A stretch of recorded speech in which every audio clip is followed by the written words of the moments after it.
sorry, that's for a Democrat show. Let me know when you're ready. Was an extremely great conservative commentator. We're tearing it up on Wednesday night. This is awesome. This will allow me to retort. Well, this is Jersey Joe for the Reaver of Common Sense show. I'm on shrmedia.com.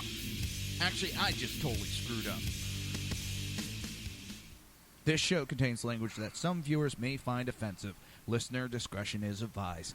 And now on to the show. And welcome to the Reaver of Common Sense. I'm your host, Jersey Joe. And I'm here to make sense out of the senseless. Well, I totally goof up and, as always, screw up the opening. Let's see. Where are we? The Jersey Takeover is here. We have expanded to 2 hours every Monday through Friday, 9 p.m. to 11 p.m. Eastern Standard Time. If you want to watch a live broadcast, it's easy. So easy. A liberal can do it. Just go to Reaver.one. That's REAVER.ONE. And click on the SHR TV button. You have two other ways. I give a lot of options. There maybe too many options. I'm going to confuse the liberal. What's up, BZ? My brother from another time. The two other ways is you can go to YouTube or you can go to Facebook and search for, that's right, SHR Media. If you haven't already done so, hit subscribe and hit like to keep up to date with all the great shows like BZ's Berserk Bobcat Saloon or Sackhead Radio Show. I'm trying to remember. The Lid Show. Melanie. Oh, I'm going to screw this up. I don't have the full name of her show. I sound like an idiot. But that gives you an idea of what, just a small sampling of all the great shows that we have. And we're ever growing, ever growing. So, where are we going to start? I got a lot of good stuff up today. I got a lot of short articles, like my wife. I got to tell you this little story. Money Talks with Melanie. That's it. Thank you, BZ. BZ is up to date on everything. He's turning into the glue that keeps this great radio station going. But a story I got to tell you. So Saturday, sitting on the couch talking to my wife, she wanted to go to, or was it Friday? Whichever. Yeah, Saturday it was. Now I'm arguing with myself. And I had mentioned going to dinner.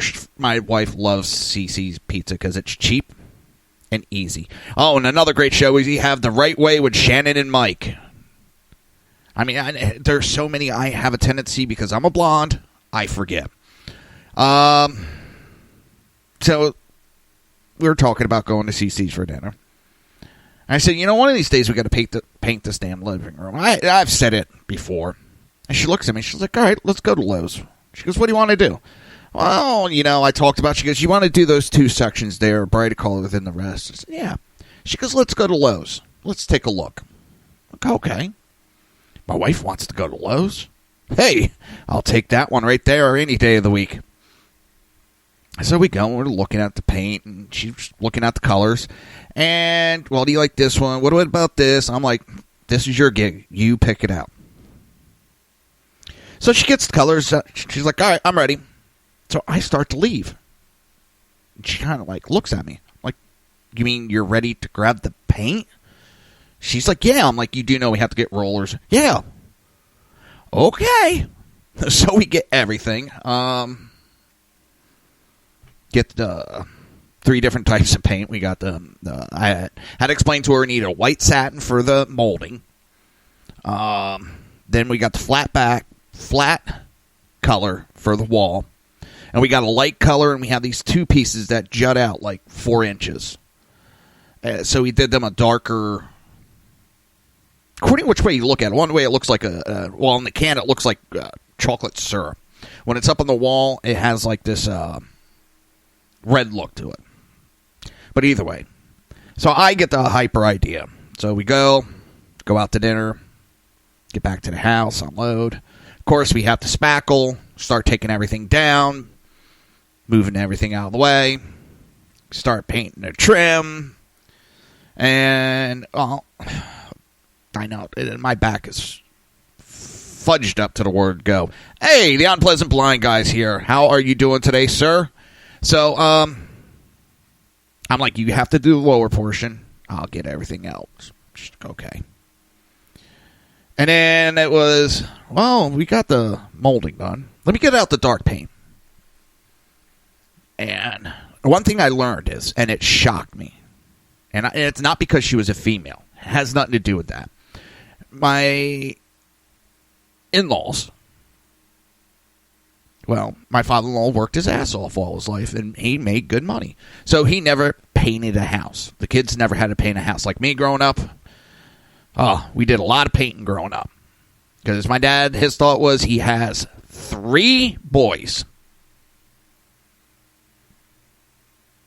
3 boys. Why should I pay someone to do it? So, I'm sitting there watching. I'm like, well, hon, cutting isn't that easy. She grabs the paintbrush, and she starts going. I looked, and I went, who the fuck taught you how to cut? She's like, nobody. I was like, bullshit. Someone showed you how to cut. Now, I remember I showed her a while ago, but she just picked up the paintbrush and started cutting. And I'll be damned, she was cutting better than I was. I was like, son of a bitch. So we spent all day yesterday painting the rest of the walls. Yes, speckle. Yeah, my dad said he did not have 3 boys so that he can go hire other people to do the work. Now, my oldest brother, he got out of most of the work because he's not the most mechanically inclined. Now that he has his own house, he does some of the stuff on his own. But growing up, not really. It was us, me and my middle brother. We did it. And it didn't matter what it was. It didn't matter. Because we would be the ones, fix it. Do the lawn. We're going to redo the kitchen. We're going to redo the bathroom. It was, guys, figure it out. Figure it out. And that's what we had to do growing up. And now I'm not knocking my wife, and her upbringing. Her father worked his ass off as a lawyer. He worked his ass off. So he deserved it. But it was, the other good thing is because my daughter just turned 14, last Monday? So we're doing the painting yesterday. And, and my wife looks at me and goes, can you brown the meat for dinner? I'm like, you know what? My daughter's been at me all day. She wanted to help. So I called her out. I was like, Jor, can you do the ground beef? Brown it up? Yeah. Oh, we're having tacos? All right, I'll get the tomatoes cut. I'll get the onions. And and my wife looked at me. I was like, hon, and she wants to help out. So next thing you know, she's asking her mom, can I do my laundry? She already cleaned her room. It just, to me, it was a great weekend. I mean, I'm hurting. My wife's hurting. Now, the funny thing is, and it all started with a story because my daughter was giving my wife a lecture. Because all that, we were both hurting. Took some meds last night. And my wife oversleeps this morning.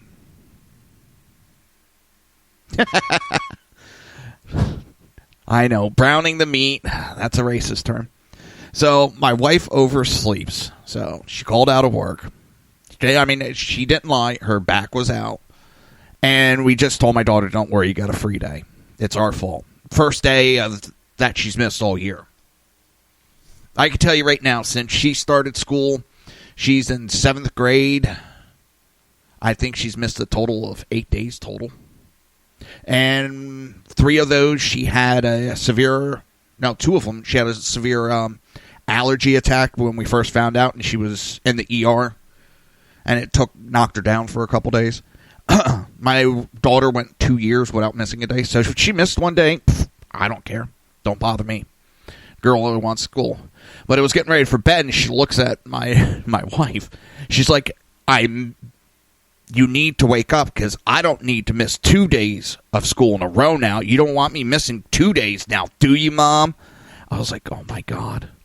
It used to be, I used to get the lecture from my parents, I don't need to miss 2 days at school. And here my daughter's giving us the lecture of not missing 2 days at schools.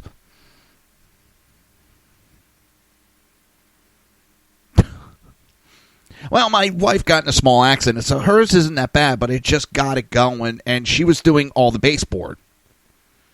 Dave, the Unpleasant Blind guy, is asking in the chat room that we both have bad backs and says, now I see how Klingon sex was invented. And it's not that bad. It's just from doing the baseboard. But why we did that, because she's 4'10". So she's closer to the baseboard than I am. I'm 6 foot.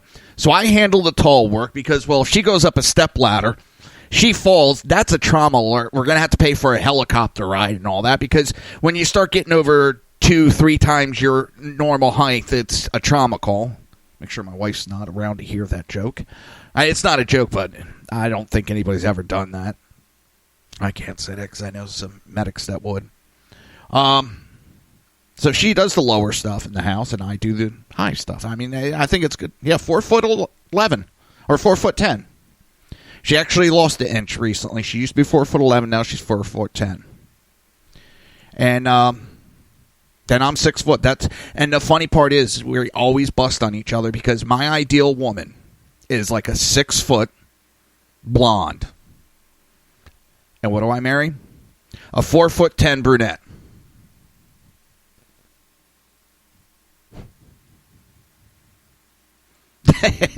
Well, what's funny is if I think it's an inch shorter, she'd technically be a midget and be eligible for disability as a midget. No, actually, I used to be 6'1", 6'2", and now I'm down to 6 with the spinal injuries damaging the vertebra or the disc. You can lose, and when you get older, the disc lose some of its the thickness of it because it starts to lose hydration in the disc, and they shrink down a little bit, and you do lose height over time. So as you get older, you do shrink. Yeah, and my wife knows how to send me into orbit. Oh, Jesus. I had her stretching my legs out. So what does she do? I'm on the bed. She's, stretching my legs out. She starts grabbing the hair on my legs and yanking them out. Oh, I hate that. Her other one is she tries to grab my goatee and cut it or yank it all the time. But I told my wife, the last couple of weeks have been so great. We've gone fishing as a family, doing stuff around the house, projects together. And it's just been a nice change of pace with us doing things together. Instead of all the time watching the boob tube, each one of us, TV on. My daughter has her tablet in hand and laptop in front of her. I got the TV and my tablet. My wife's reading books on tablet. And it's kind of like looking around. It's like, where did the family unit go? Pretty much everybody's always looking at tablets nowadays and laptops. So it's been nice for us to get together. And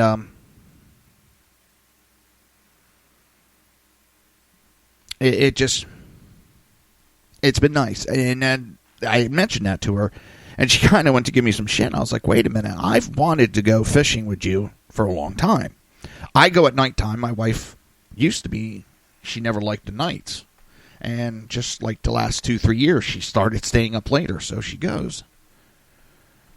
Now, that was a total off-the-wall subject.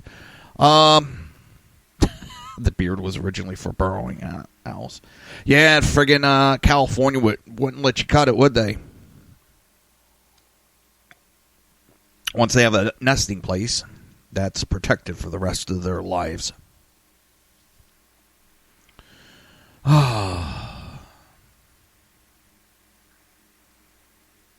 Well, that's like, I know this is going to sound totally off the wall, but one of the bitches I have with my HOA is try to get the management company. They never answer the phone. And they tell us, well, text the company. Text them.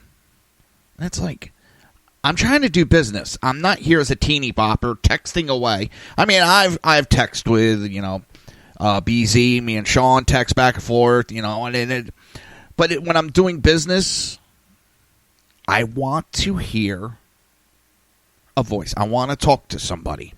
I don't want to sit here and play text back and forth. And it pisses me off when this company does it. And I'm not the only one. My neighbor's been trying to get a hold of them, and the same thing. She's like, they just moved in. And she's like, what the hell is this texting stuff? I guess she's too busy to pick up a damn phone. I mean, I don't mind. I text my wife, hey, I pick up this. She's pick up this, or just to say hello. Hey, did you see this article? My mom sent me texts or sending pictures. I've sent to my mother-in-law and stuff. That's okay. With my daughter, when she's up in Poconos with the in-laws, she does texting. But when it comes to a company, it's... Yeah, and I do understand, especially because I think she has trouble with English. I think it's a little Asian woman. But I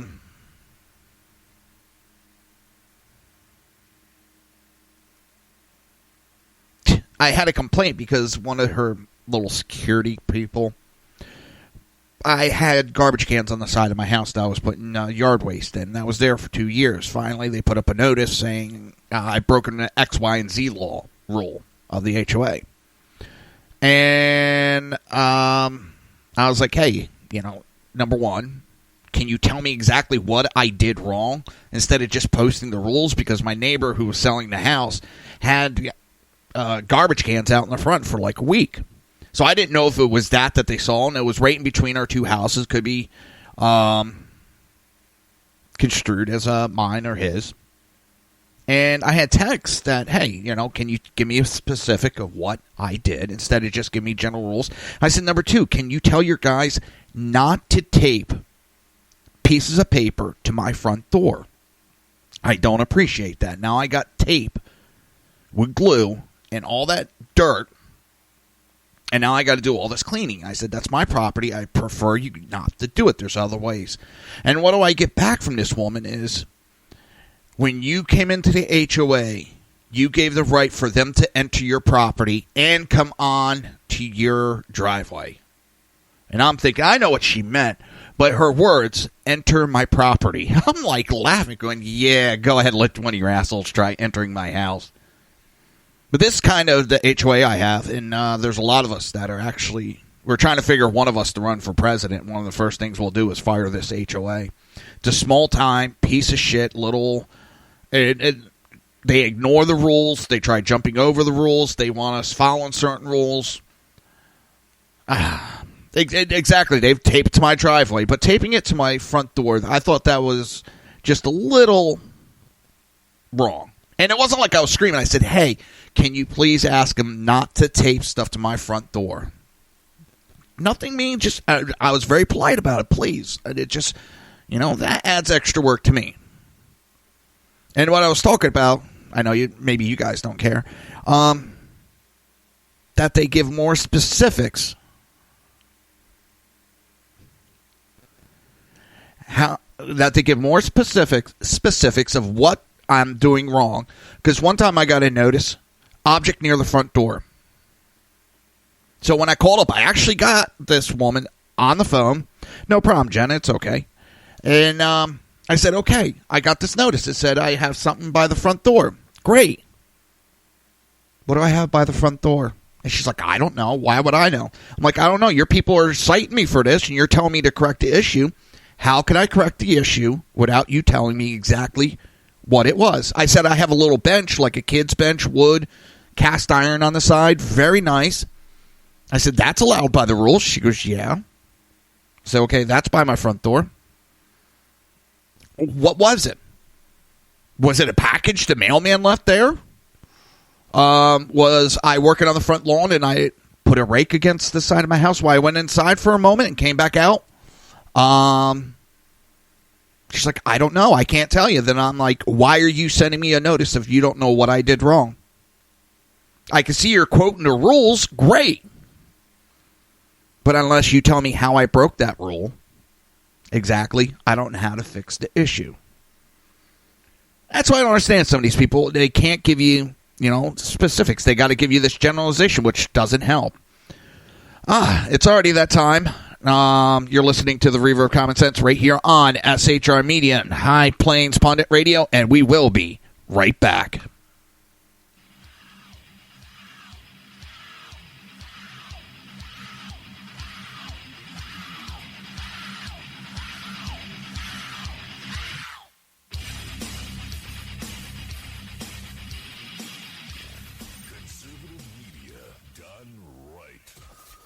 Listening to the SHR Media Network. Breaking news. According to the latest report coming out of SHR Media, a merchandise store to support both the Reaver of Common Sense and SHR Media has just been unleashed to the general public. Be forewarned that this site can be contagious and numerous items can be purchased to support the best news programming. Go to Reaver.one website and click on the store link to check out the merchandise.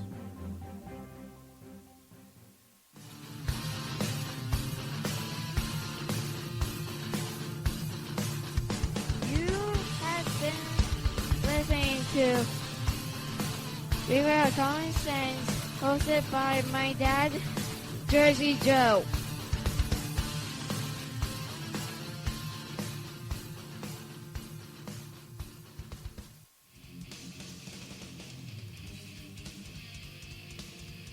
Beware, the Jersey Takeover is here. Every Monday through Friday, 9 p.m. to 11 p.m. Eastern Standard Time, you can catch Reaver of Common Sense show hosted by Jersey Joe, right here on shrmedia.com. Only Jersey can deliver hell like no one else.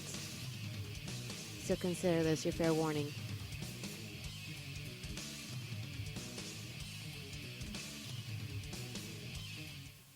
Hello, I'm Tim Hart. I'm the guy BZ hires, due to his shameless contract with the SHR Media Network, to voice his promos. He'd like me to tell you that the Bloviating Zeppelin's Berserk Bobcat Saloon radio show can be found on SHR Media Network, Spreaker, and YouTube every Tuesday and Thursday night at 11 p.m. Eastern and 8 p.m. Pacific, featuring right thinking from a left brain and doing the job the American media maggots won't. You'll find that the speech is free, but the drinks are not. There, in the saloon, just when safety pin manufacturers are running out of metal for the diapers of the leftists, BZ is sending his personal drones of freedom into the wheelhouses and ossicles of lovers of sovereignty and liberty nationally and globally. Broadcasting behind enemy lines in occupied California, BZ swears that no rights were harmed in the making of this promo. In a world controlled by corrupt politicians, You got a business. You didn't build that. a team of ordinary men emerge from the ashes to give voice to the voiceless and hope to the hopeless. Sackhead Sean. Dude, I'm not saying cap for the stupid promo. Sackhead Clint. All good friends of ours usually show up drunk. Also starring Sacco as the producer. I'm a little bit drunk, 'cause I'm drinking. They are the Sackheads Radio Show.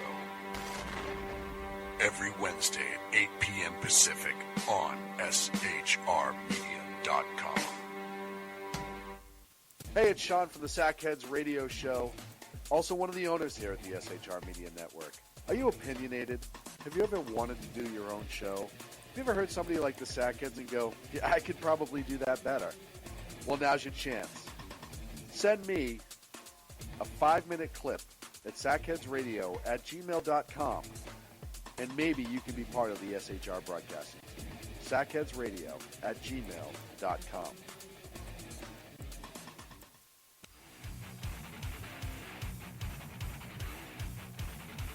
This is Jersey Joe, host of the Reaver of Common Sense, and you're listening to shrmedia.com.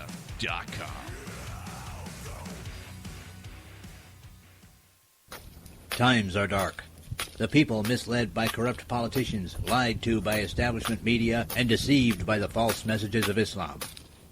A nation in confusion needs a guide. It needs a man with a cane. I'm Dave Milner. Join me on Spreaker, SHR Media, High Plains Talk Radio, Live Rebooting Liberty, and YouTube for a unique brand of commentary on the Unpleasant Blind Guide. Because truth is not always pleasant.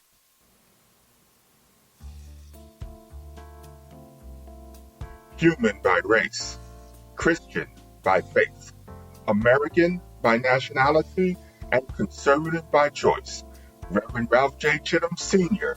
is the right guy on SHR Media from 8:05 to 9 p.m. Monday through Friday. And if on the rare occasion I am ever wrong, I will still always be right. The right guy on SHR Media.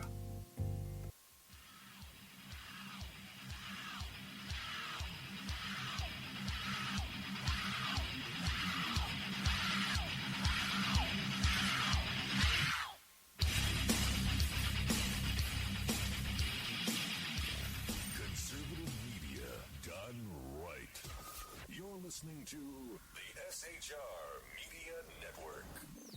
This show contains language that some viewers may find offensive. Listener discretion is advised. And now on to the show. And welcome back to the Reaver of Common Sense. I am your host, Jersey Joe, and I'm here to make sense to the senseless. A little change-up that happened this past weekend. HP Pundit, and it's going to take me a while, and you guys know me, it takes me a while to remember this shit, but HP Pundit has changed its name, has merged with a couple other of its smaller assets into one mega Texas media conglomerate, the LoneStarNews.com. So unfortunately, I know I'll be stupid enough, I'll be making that mistake for a while to come, but the new website for the old HP Pundit is now the LoneStarNews.com. Let me tell you, I am proud to be, I guess partnered up would be the correct word. If it's not the correct words, I'm sure someone will correct me on it. With Dan the Man Butcher. Funny thing is, side note, that a while ago, this is going, God knows how far back, when I was just doing one night, I think it was Sunday nights or something like that, but whatever. Next thing I know, I heard Sackhead, me and Sean were talking, and he mentioned something about I'm on Dan's network. I was like, what? He's like, yeah, he liked your stuff, so he's doing your show. We kind of, we're working together. I was like, wait a minute, somebody else wanted my show? And let me tell you, I know this may sound stupid to some people. I don't want to say an ego rush, but the confidence I got from that there was actually another station that wanted my stuff. And that made me feel so great about myself and made me feel a little bit more confident about doing this. Now, I know it's not Fox News coming knocking on my door or CNN, but it validated that maybe my show's better than I thought it was. I'm not trying to blow my own head up or pat myself on the back. And I know the other guys will know exactly what I'm talking about when I say this. Because when you get someone saying that to, hey, you don't want to listen to your show, it makes you feel good about yourself. And when Dan did that, I was just like, holy shit. So I was proud of it. Now, I'm proud of, for 2-3 years now, I've been on Dan's station. I still think him too. And it just caught me off guard for a good way. So, Dan's a good guy. Sean is a great guy too. I have so much respect for those two, what they do. There was when I started, there was another network that I was talking to. And for some reason, I got talking to Sean. And next thing I know, I agreed with Sean. I liked what he had to say. He was like, listen, we're not big. We're not trying to push it real fast, real hard right now. He's like, I see all these stations, they peak up real fast and, real good, and then they die off too fast. He's like, we're taking it nice and slow. Just something about that I liked. And I let the other person know that I was backing out. Then I found out he was going to charge me like $350 a week. I was like, yeah, I wouldn't have been able to pay that anyway. Ends up that network has gone to the wayside. They probably a year, so 2015, I think, is when they pretty much were done. Because I started here in 2014. And I was like laughing about it. Because that's what Sean predicted. Now, the guy's still doing his show. He still does his show. In fact, it's on Dan's network. But all the other hosts, I don't think are there anymore. I know one of them has phased out. That one was a nut job, especially when the elections came around. She was like one of the major never-Trumpers. She was a nut job she turned into. Holy shit. Couldn't believe how bad that woman was. Not because she was a woman, just she was bad. Oh. And she used to be co-host on a show that was done, that was on right before my show at 11, when I was on at the 11 o'clock slot. And I'd be listening, because I would turn everything on, so I knew when they were almost done. And, funny, Jen. Jenna's sitting there saying, I explained it very romantically. It was very romantical, you see. And I'd sit there and listen. And it would piss me off because the guy would talk about, other stuff that was going on. And all she would talk about was bash Trump, bash Trump, bash Trump, bash Trump. And it was like sickening. I mean, she's no longer, as far as I know, on a show anymore. I don't know. She blocked me on Twitter because we were arguing. And I said, I used to have respect with your shows. When I listened to your show. And she's like, what shows? Oh, my God, you know about my shows? You're a stalker. I'm like, no, because your show, I remember when you started, I was talking to you a lot. And she kind of helped me. I said, and I was like, oh, my God, you are one psycho bitch. From there, she just blocked me outright. And I was like, good, I'm done with her. I think it was Bunny Fufu or some shit like that. Psycho bitch. Oh my God, she's a nut job. Now she's a writer for Twitchy or some shit like that. Oh. Which photo? Is that me or Dave? Busy. That's funny. I got so much shit written, and I haven't touched a thing yet. So I'm sorry I'm going off on this tangent. And just one of those days, just going off to... Bunny Fufu was real big on Twitter.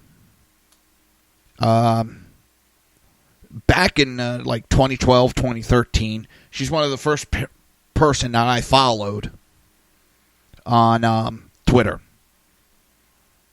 And then when Trump came around, she just went off the deep end. Oh, I've posted it before. I'll get another one for you. And I joked about it the other day because when I first started the show, I was on a laptop. I'd take the laptop from the other room, come into my computer room, sit down. And it's expanded from there to I got 2 computers that I built, 3 computer screens, TV set up next to me with the news, tablet,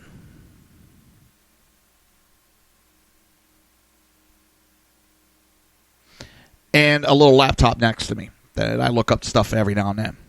And a big mixer, what is it? The Behringer X1204 USB. That's funny, Jenna. That's funny.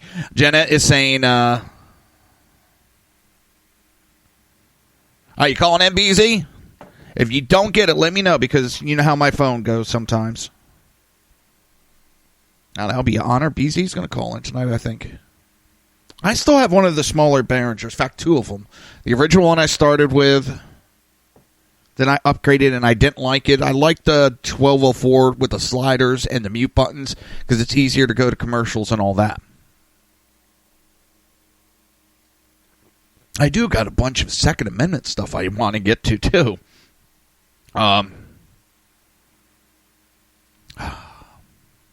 This I need to go over. Well, see if BZ's actually going to call in. Like I said, I know this fucking phone sometimes gives me a world of shit, according where it's placed. All right, I got 2 bars. Hopefully that'll be enough to pick up a signal. It usually does. I know AT&T's been working on their lines lately.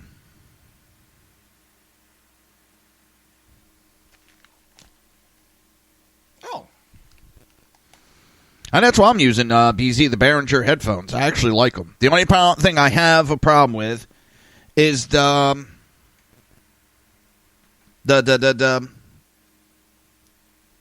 connector. Because I got to play with it as I'm doing the show sometimes, because like the right side headphone will shut off because of the connection to the extension I have on it. It just doesn't seem to. I always have a problem with those connectors, those little 1/4-inch plugs.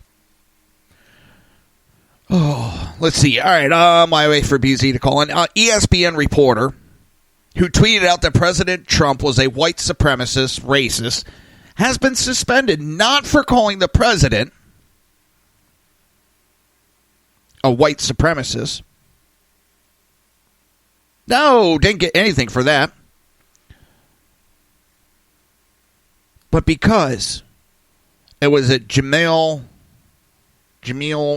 Hill, she has been for tweeting.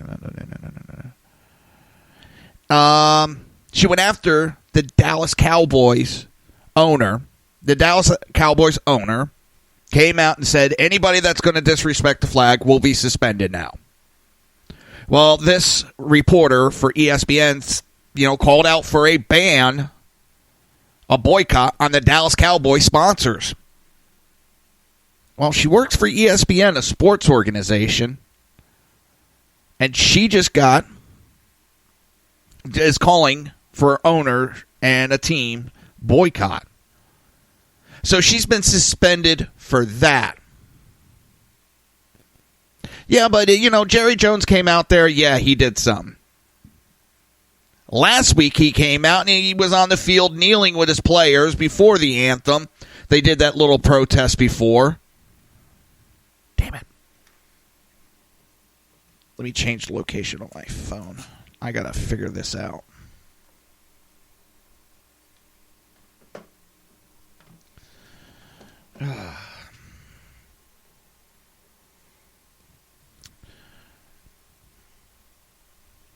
Here, BZ, I'm going to send you a private message. How do I do that again?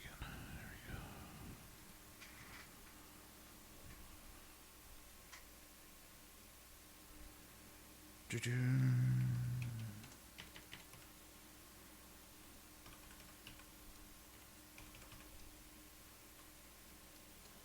All right, BZ, I sent you a private message. Try calling in on that phone line.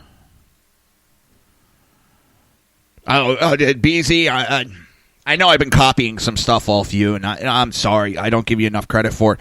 But I am in love. I am in love with this microphone, the Shure 55 Classic, I think it is.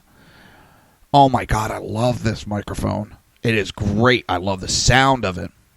I sent you a message through the chat room. Should be up towards your left. Top left, it should have my name up there on the left-hand side. Oh, here. I can delete the message later.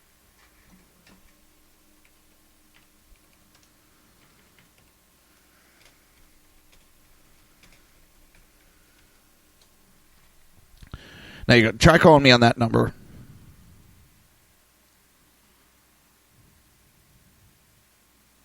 Yeah, I love the Shure mic. Oh, I'm in love with it. I think it's going to be the last microphone that I buy. Well, unless it breaks.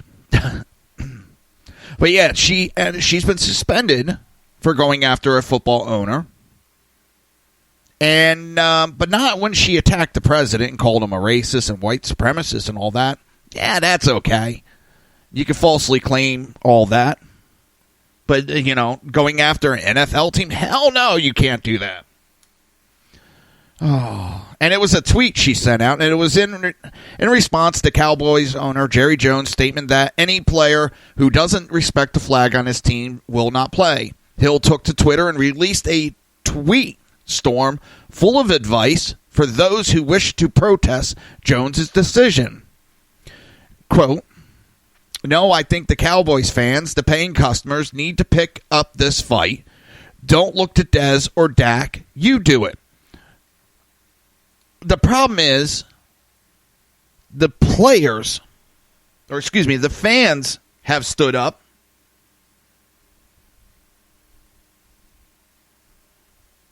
And have said how they're tired.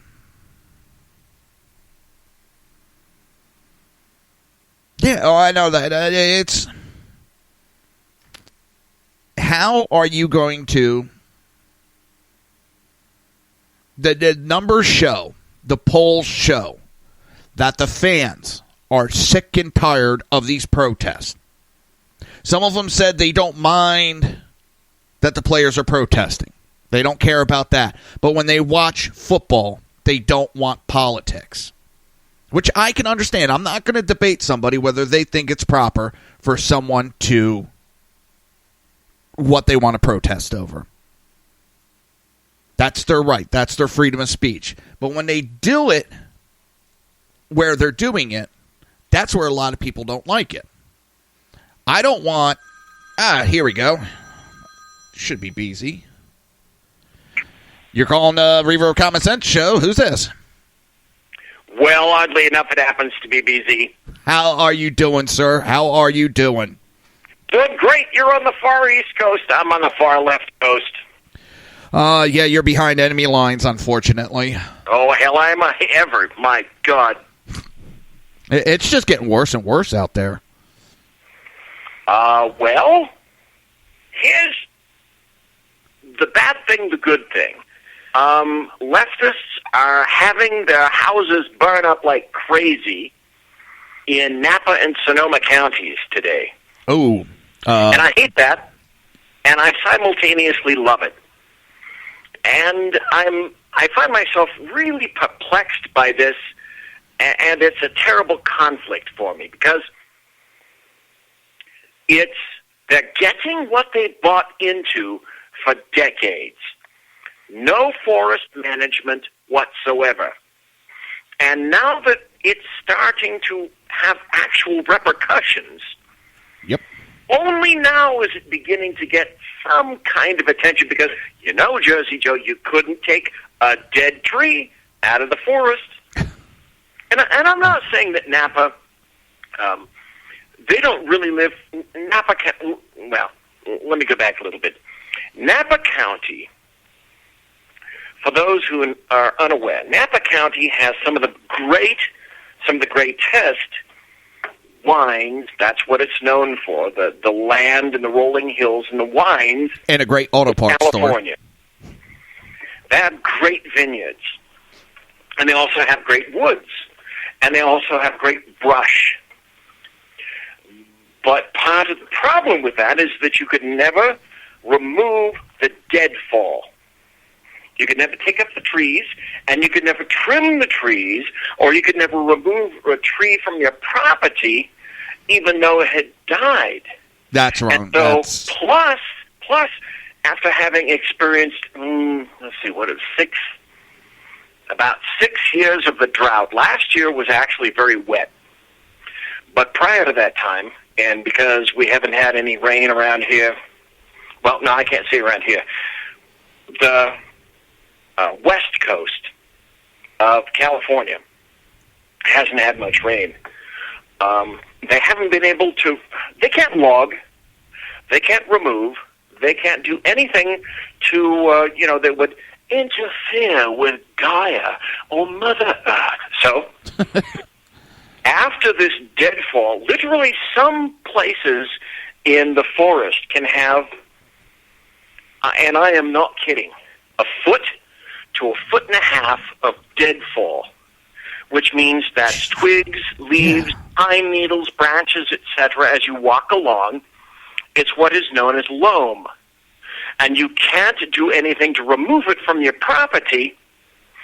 And if you do, sometimes if you take a tree from your own property, if someone notices or reports it, you can have substantial fines. Let me interrupt you real quick, if you don't mind. That's kind of what pissed me off. I really hate when government starts to tell you what to do on your property. I mean, there's a degree I understand, but that really pisses me off when they start interfering with what you do on your property. I mean, here in Florida, my county, it's getting so bad. They've hired pilots of these small aircrafts to fly over the county and take pictures of your house. So if you change something in your backyard that should technically need a permit, and they find that you did it without a permit, they'll come after you. Well, yeah, because it's all about money. Yeah. When people say it's all about the environment, no, it's about money. Wrong. It's not. It's all about offsets. I learned about offsets years ago when I was working for the county. That aside, I mean, that's an entire topic for another day. Yeah. But here's the deal. Now that their homes, and trust me, in Napa County, just about every home there is, I don't know, $500,000 to $600,000 to $700,000 to $800,000 to $1 million, because you can't be a piker if you're in Napa County. If you're anywhere near the vineyards and whatnot. The funny thing is, BZ went out on his yacht yesterday, and I posted some photos in Facebook and whatnot. Beautiful photos. To San Francisco's Fleet Week, and, this might, who knows, San Francisco could cancel Fleet Week at a moment's notice, but for whatever reason, it's still there. Here's the deal. San Francisco used to be a port of call of the United States Navy. The USS Enterprise, at one time, was a United States carrier, was actually stationed in San Francisco. Actually, I think it was at Mare Island. Mare Island used to have a massive submarine repository of the U.S. Navy. And San Francisco has decided in its infinite wisdom to kick all those evil military people out. Except, here's the deal. They couldn't make money off the Enterprise. They couldn't make money off the submarines and the tenders that were there in that bay, but they still make money off of Fleet Week because people come in and spend cash because the Blue Angels are flying and whatnot. So it's funny, isn't it odd, Jersey Joe, how money seems to motivate leftists, and somehow money seems to trump their philosophy. Isn't that? Oh, wait! I'm not talking about Harvey Weinstein, am I? No. You mean Harvey Weinstein's money? You still there, BZ? Yeah, I'm right here. Oh, okay. I was checking something out, and all of a sudden I just heard quiet. I was like, huh? But, I mean, Harvey Weinstein's money trumping their philosophy? Oh, yeah. I mean, how many of them protected a sexual predator? The DNC isn't giving all or donating all the money that they collected. Something like he's donated close to $240,000. They're only going to give up like $30,000. Wait, are you trying to kind of intimate that the Democrats may be a bit hypocritical and they are not following their own philosophies? You're about to go to right-wing hell. You realize that? I know. Well, what about the woman, the lawyer? I can't remember her name. I actually had the article for her later. She's that big the sexual harassment lawyer that signed on with Harvey Weinstein. And she ended up quitting because of the backlash. But her whole playbook was she was going to be attacking the sexual harassers and trying to silence them. But wait a minute. I thought Hillary Clinton said all women must be believed when it's talking about sexual harassment. Yes, and see, that's why there's so much buttery political goodness inherent with this, because the woman you're thinking of is Gloria Allred. She has always supported women. And the funny thing is, her daughter, who is an attorney, was representing Harvey Weinstein, and now, only now, after about a week or two of his sexual revelations being exposed, Lisa Bloom. Only now is the daughter saying, well, maybe I need to find a new client. Do you think? Really? Lisa Bloom is the other one, and she just quit. Yes, she did. Well, the one that really makes me question, so pretty much they said everybody that knew Harvey Weinstein knew he was a sexual predator. It wasn't exactly some big secret. So what does Barack Obama do? He gets his daughter an internship with Harvey Weinstein. Isn't that a little sick? You know the guy's a sexual predator, and you get your daughter a job with him? Well, think about if you decided that you'd given your daughter an internship with Roman Polanski in the 60s. Yeah. Well, let's see. He spent decades across the pond in exile because he used to diddle 15-year-olds. And now it's revealed, huzzah, huzzah, while he was in exile, Roman Polanski, the loving individual of Hollywood, he himself has been found again diddling 15-year-olds in Europe. God, didn't see that one coming, did you? I know. The thing that I really found disgusting, and you know me, I have a tendency to jump around on, but it's all the same subject. Michael Moore this weekend tweeted out praising how great of a person Harvey Weinstein really is. That nobody is talking about, that he really is a good guy. So I tweeted out that, you know, for number one, he's protecting a sexual predator. And B, there's people that said that Charles Manson was a great guy too. Doesn't mean he's not a murderer. You know, Harvey Weinstein could be a really nice guy. He's still a sexual predator. Stop just for a minute. Let's glance at reality just for a moment. Do we have to? Yeah, well, yeah. Who in their right mind would copulate with Michael Moore? Go. I'll wait for the answer. Oh, man, I think I'm going to throw up now. Thinking someone's going to have coitus with that thing? Oh, that was mean, BZ. I know, because sometimes I throw out various visual brain worms, and they infest your brain, and it's just crap. It's hell to try to get those bastards out. Oh. But that's a visual. Some things that are seen cannot be unseen, whether they're physical, visual, or just intimated by way of an obscene little phone call like mine. Well, that's also... We've been having fun messing with my daughter, me and my wife. Now, we don't do any of this.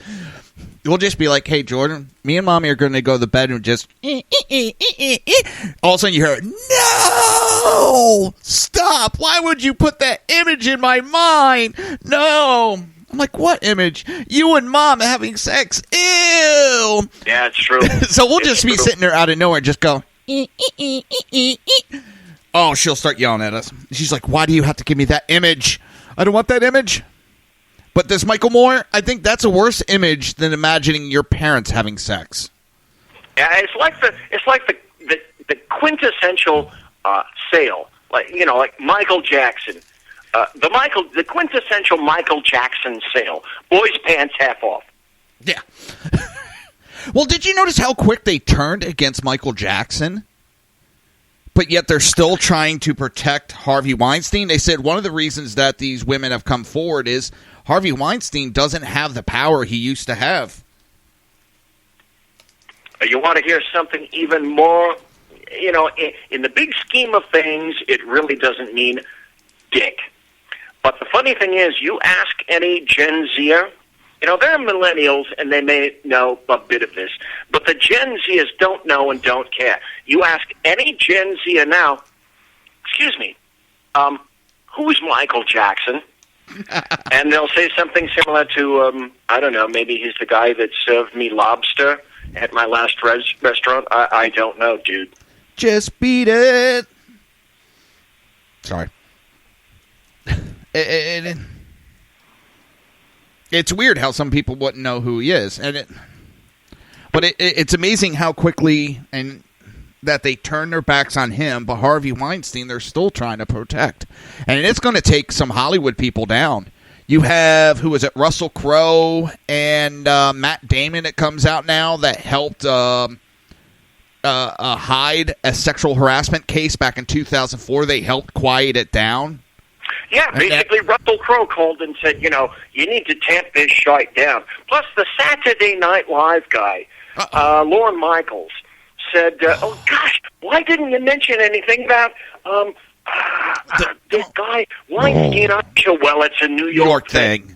But yeah, well, if it was a New York thing, Jersey Joe, and you got the accent to prove it, wait, isn't Donald Trump a New York thing? And the answer is yes, and yes, and hypocrisy by name is Demerats. Bingo. Oh, and Dave said in the chat room, imagine late life Helen Thomas in a G-string.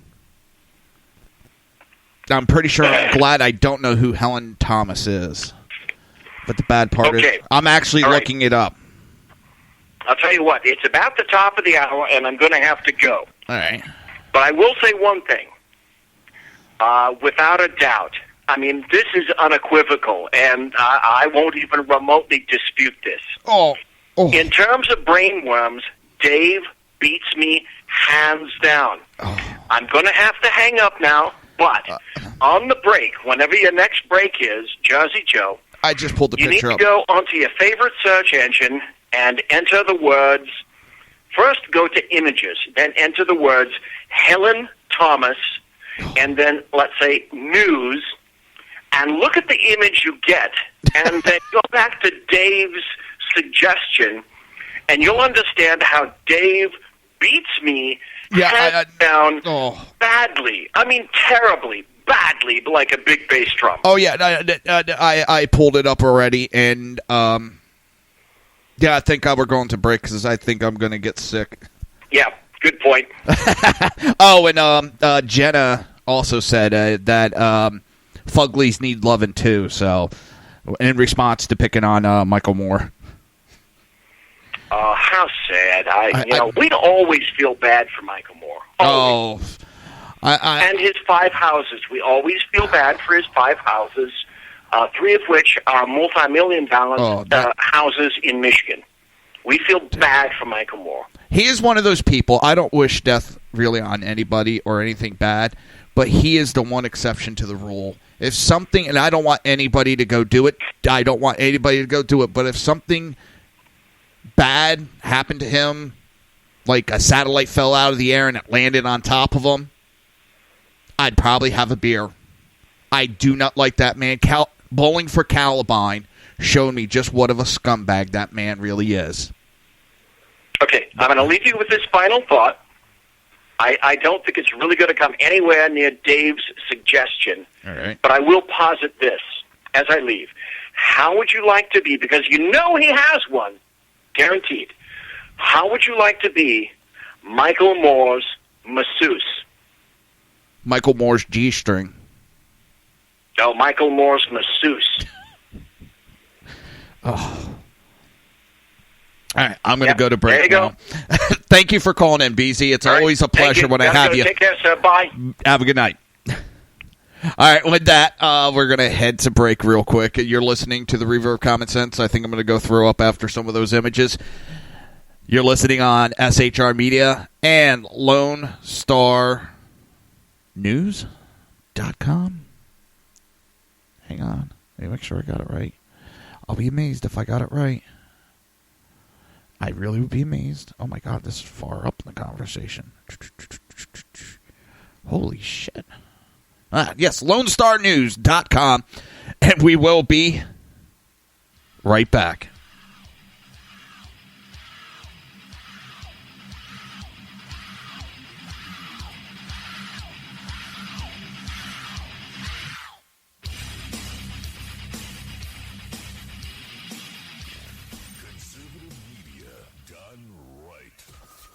Listening to the SHR Media Network. Breaking news. According to the latest report coming out of SHR Media, a merchandise store to support both the Reaver of Common Sense and SHR Media has just been unleashed to the general public. Be forewarned that this site can be contagious and numerous items can be purchased to support the best news programming. Go to Reaver.one website and click on the store link to check out the merchandise.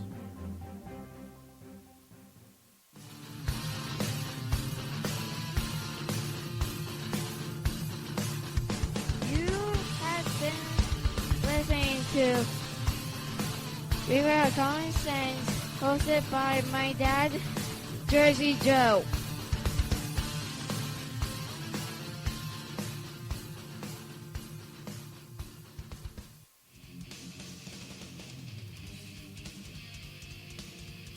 Beware, the Jersey Takeover is here. Every Monday through Friday, 9 p.m. to 11 p.m. Eastern Standard Time, you can catch Reaver of Common Sense show hosted by Jersey Joe, right here on shrmedia.com. Only Jersey can deliver hell like no one else. So consider this your fair warning.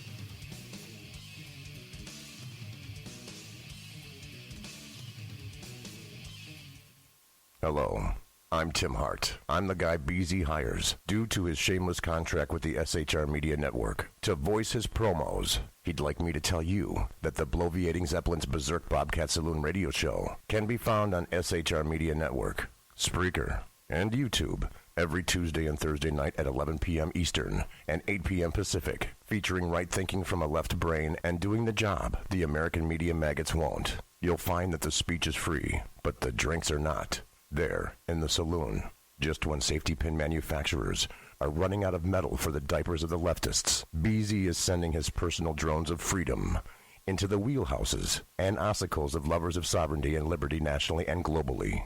Broadcasting behind enemy lines in occupied California, BZ swears that no rights were harmed in the making of this promo.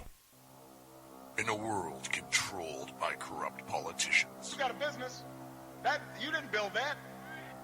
a team of ordinary men emerge from the ashes to give voice to the voiceless and hope to the hopeless. Sackhead Sean. Dude, I'm not saying cap for the stupid program. Sackhead Clint. All good friends of ours usually show up drunk. Also starring Sacco as the producer. I'm a little bit drunk, 'cause I'm drinking. They are the Sackheads Radio Show. Every Wednesday at 8 p.m. Pacific on shrmedia.com. Hey, it's Sean from the Sackheads Radio Show, also one of the owners here at the SHR Media Network. Are you opinionated? Have you ever wanted to do your own show? Have you ever heard somebody like the Sackheads and go, yeah, I could probably do that better? Well, now's your chance. Send me a 5-minute clip at sackheadsradio@gmail.com, and maybe you can be part of the SHR broadcasting team. sackheadsradio@gmail.com.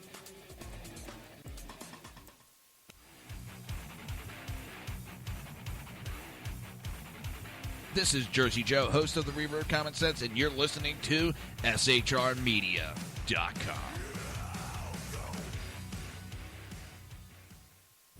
Times are dark. The people misled by corrupt politicians, lied to by establishment media, and deceived by the false messages of Islam.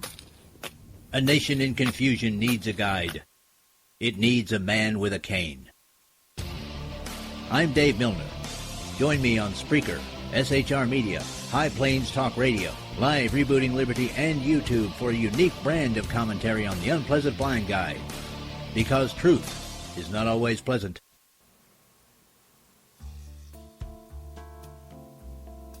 Human by race, Christian by faith, American by nationality, and conservative by choice. Reverend Ralph J. Chittum Sr. is the right guy on SHR Media from 8:05 to 9 p.m. Monday through Friday. And if on the rare occasion I am ever wrong, I will still always be right. The right guy on SHR Media.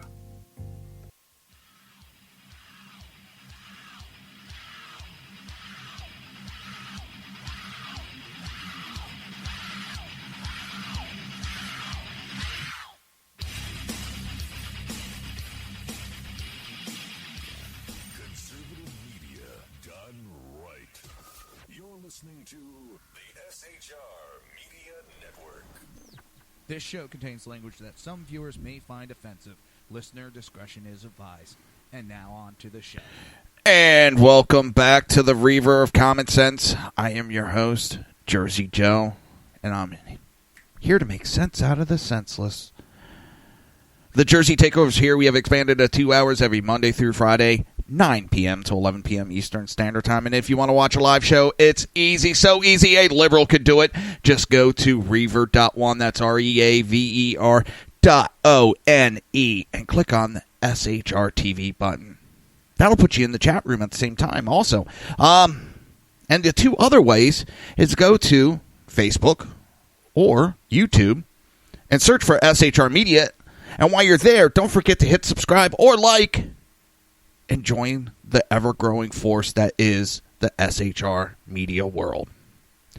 I gave out a lot of shout-outs, and I was right in the middle of something. I didn't give one other shout-out. The Right Guy with Ralph J. Chittum Sr. Like I said, we got The Right Way with Shannon and Mike. Money Talks with Melanie. Of course, Reaver of Common Sense. We have Sackhead's Radio Show. BZ's Berserk Bobcat Saloon. We have Dave the Unpleasant Guy. Oh, I'm running out of the list of all the great shows that we have on this network. It's an ever-growing list. So tune in, jump on in. So I went out to the other room, give my wife a goodnight kiss and say goodnight, and walk out, and I'm talking to my wife for a second, and all of a sudden, all I hear... Make sure this one is. Oops.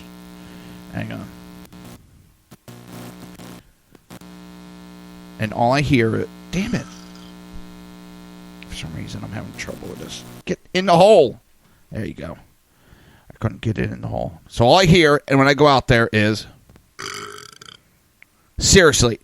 Just out of nowhere. And I look. It's my German Shepherd. I swear to God, it took me a minute to find this. I had to listen to several, but this is exactly what he sounded like. I was like, son of a bitch, dude. Dude, you're such a pig. And he does it all the time. Oh. Yeah, the connector, it was, for some reason, the one connector I have going into the tablet, when it's not plugged in, I get that background feed noise. But yeah, all of a sudden, just... I was like, whoa. No, what's worse? Yeah, the dog burps are cool. But all of a sudden, like the other day, he was sitting there, and he jumped up, looked at behind him, got up, and walked away. And my wife's sitting there reading her tablet. All of a sudden, I just heard, oh my God! Dude, she took... Dog walked back, sniffed, turned around, and walked away. He is famous for farting and just getting up and walking away. He does that little dog fart. All right, stupid fart thing. I have a German Shepherd, and I have a little Yorkie Poo. I love both dogs just as equal. And I remember when my Yorkie Poo was young. And we're on the back porch, back when I smoked. And I just happened to be looking at him. All of a sudden, I hear this little...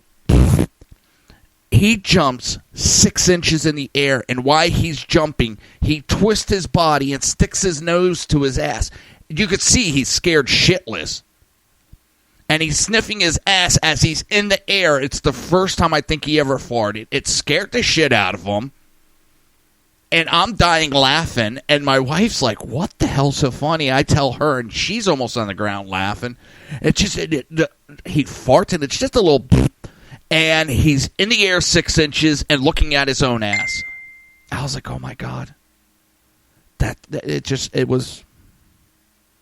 I don't think I could have planned anything any better than that. That was beautiful that day. Oh. Yes, I can be a child. Yes, I know that. Farts and burps still... Yeah, we don't have cameras or video of that. You know what? Now I have surveillance cameras, and it would have caught him doing that. You wouldn't have heard the sound, but it would have caught him jumping and spinning to look at his own ass. My German Shepherd just like farts. Turns around, sniffs, gets up and leaves.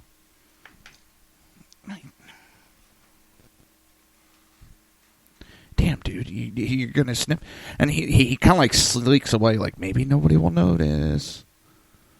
Oh, my poor German Shepherd gets yelled at so much by my wife. Oh, he's a big baby. I'm pretty sure if someone came in here to hurt one of us, he wouldn't be a big baby. But to us, he's nothing but a big baby. Got done working last night with the painting, and I went in the bedroom and laid down on the floor with him, and he just sat there and leaned up against me, just pet me. Something I do with a lot of my German Shepherds when I get them. When they're puppies, I lay down on the floor and let them cuddle up with me, climb on top of me. And now I got 2 German Shepherds that think they're lap dogs. My female German Shepherd's the worst. She is the worst when it comes to that. She wants on my lap every moment. She's like a 75-pound, 80-pound dog. She wants on my lap. So, I've been bullshitting about all these other stuff all night. Haven't got to any news really tonight. Oh. And well, my German Shepherd, David, I think is a big goofball too. My neighbor comes down and it's like heaven. My neighbor loves him, gives him all the attention. He has 2 Yorkie poos, and he loves bigger dogs. And it just mine goes nuts. I mean, it's gotten bad enough I have to lock my German Shepherd in the room because he just goes absolutely nuts. And it's a good nuts. It's just, Phil's here. I want attention. Oh, I'm going to play. He gets scratching his chest, and I've seen my dog, the leg, not even the scratch motion, just like an orgasm twitch. And he gets this goofy look on his face. I'm like, dude, what are you doing to my dog? Looks like he's having an orgasm there. But he'll get scratching on his chest. And I see him do it with both my German Shepherds and other dogs. Does the same thing, and he's like the dog whisperer and shit. So I said I had some Second Amendment stuff, and I really do want to get to it. Because right now that's a big thing going on. But first, let me go. As I said, Jerry Jones came out and said he will not stand for players that are going to disrespect the flag. They will be suspended. So the union, the NFLPA, which is the union for the NFL players, has fired back at Jerry Jones, saying players will not stand or not play, warns against making players' right subservient. So now your employer telling you that you won't be able to protest on work hours is making a person subservient. No, you are an employee. Your boss has the right to tell you what you will and what you won't do during your job. And yes, I agree 100%. I think at this point, Jerry Jones finally saw the ratings, saw the polls, and second, probably saw the loss of money that's happening. And I think it's the owner of the Miami Dolphins has stepped forward, and they're not taking it. Because it's now hitting in their pockets, taking money away from them. The players aren't losing any money. But the owners are losing money on this. And those players, I know we call them players, but they are employees. That's what they are. They are contracted employees. And yes, an employer has a right to say whether you can protest or can't protest, because I can't go to my job, X, Y, and Z, insult the customer base, make the owner lose business, and expect to keep my job without any repercussions. You have a right to protest. You have a right to your free speech. Just as that owner has a right to can your ass. That owner has a right to say you're not going to do that during your work hours. And then you have a choice. No longer work for that employer or conform to what the employer says.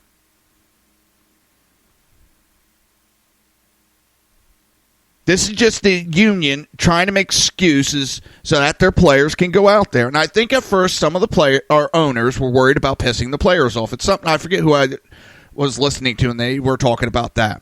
The owners were afraid of the players revolting and refusing to play for them. Well, here's my thought. It's very simple. If these players don't want to play for the owner because they want to protest, and they don't like that some of these owners will fire your ass or suspend your ass, well, there's always another person willing to step up and take that job. There is thousands upon thousands of people that would die to have those jobs and be willing to say to the owners, you know what? I won't be out there pissing the customers off. I'll go out there and I'll play football and worry about protesting on my own time. But the owners didn't think that the customers would stop buying the product. Because guess what? If you lose the customers, there's no backup customers. There's no other customers that are going to come in, but there's always going to be players that are going to willing to play. Hell, look at when, I forget when it was. I remember there was the 1 year NFL went on strike, and they had the quote-unquote scabs.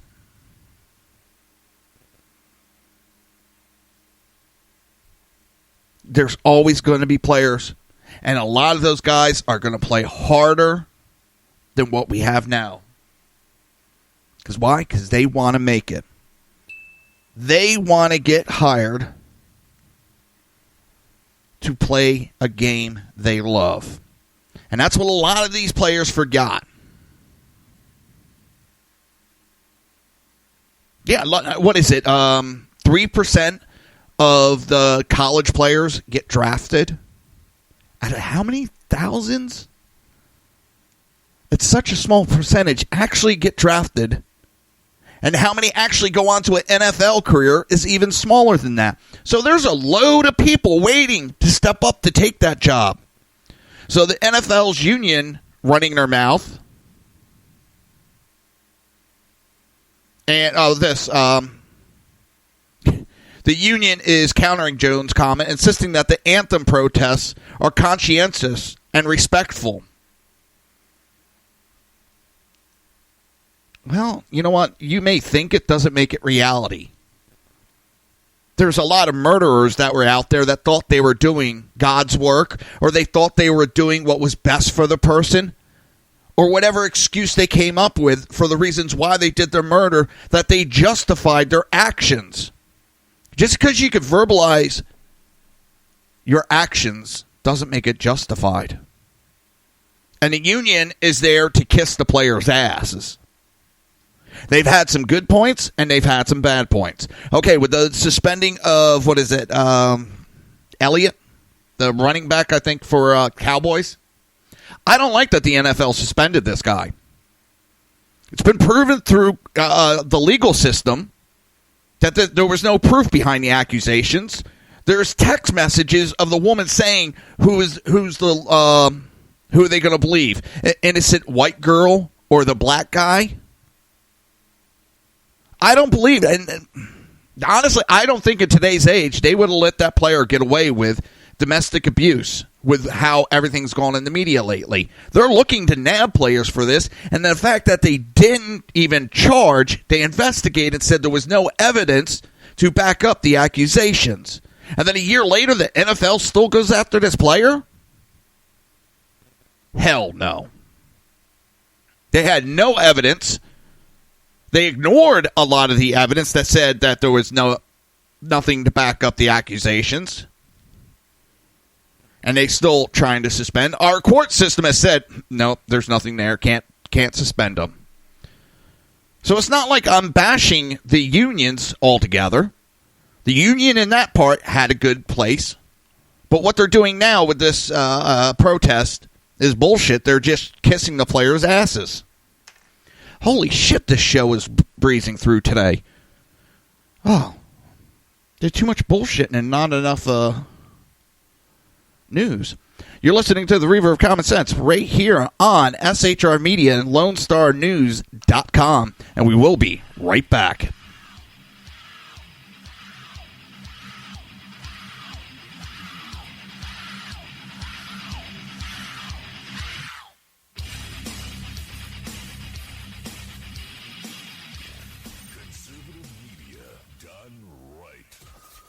Listening to the SHR Media Network. Breaking news. According to the latest report coming out of SHR Media, a merchandise store to support both the Reaver of Common Sense and SHR Media has just been unleashed to the general public. Be forewarned that this site can be contagious and numerous items can be purchased to support the best news programming. Go to Reaver.one website and click on the store link to check out the merchandise.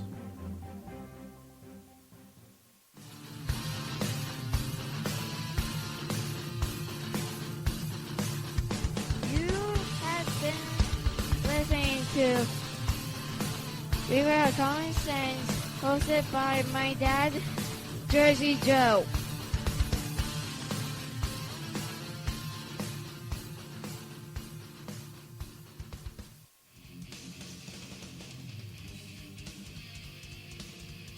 Beware, the Jersey Takeover is here. Every Monday through Friday, 9 p.m. to 11 p.m. Eastern Standard Time, you can catch Reaver of Common Sense show hosted by Jersey Joe, right here on shrmedia.com. Only Jersey can deliver hell like no one else. So consider this your fair warning.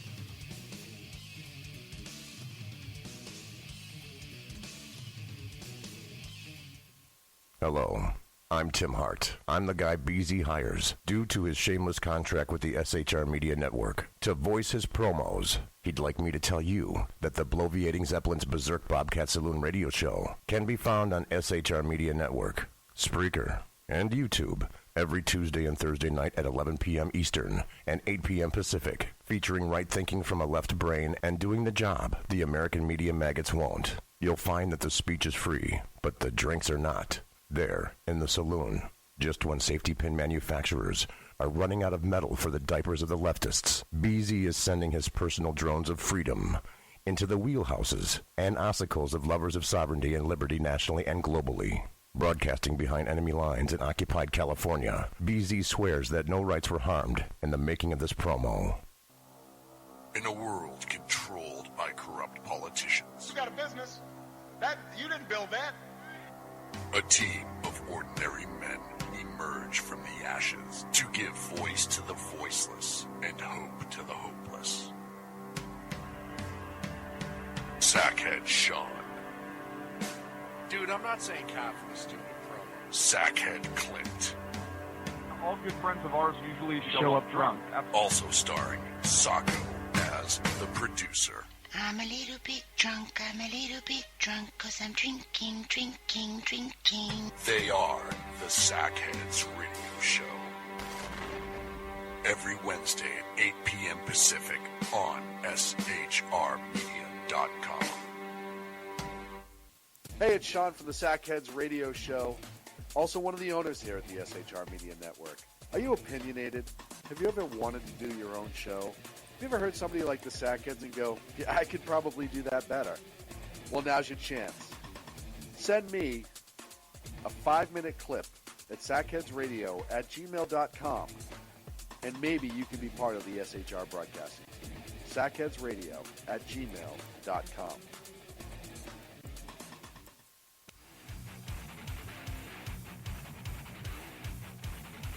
This is Jersey Joe, host of the Reaver of Common Sense, and you're listening to SHRmedia.com.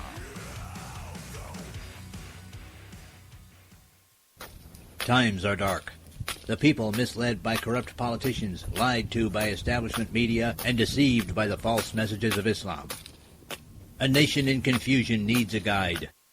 It needs a man with a cane. I'm Dave Milner. Join me on Spreaker, SHR Media, High Plains Talk Radio, Live Rebooting Liberty, and YouTube for a unique brand of commentary on the unpleasant blind guide. Because truth is not always pleasant.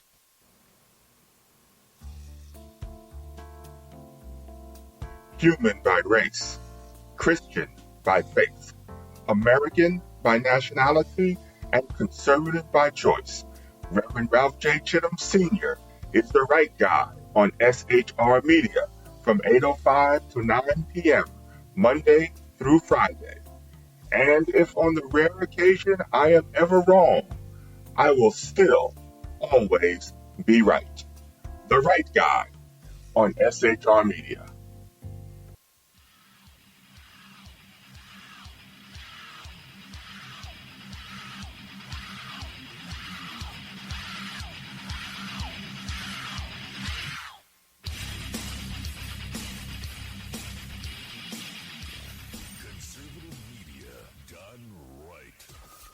Listening to the SHR Media Network.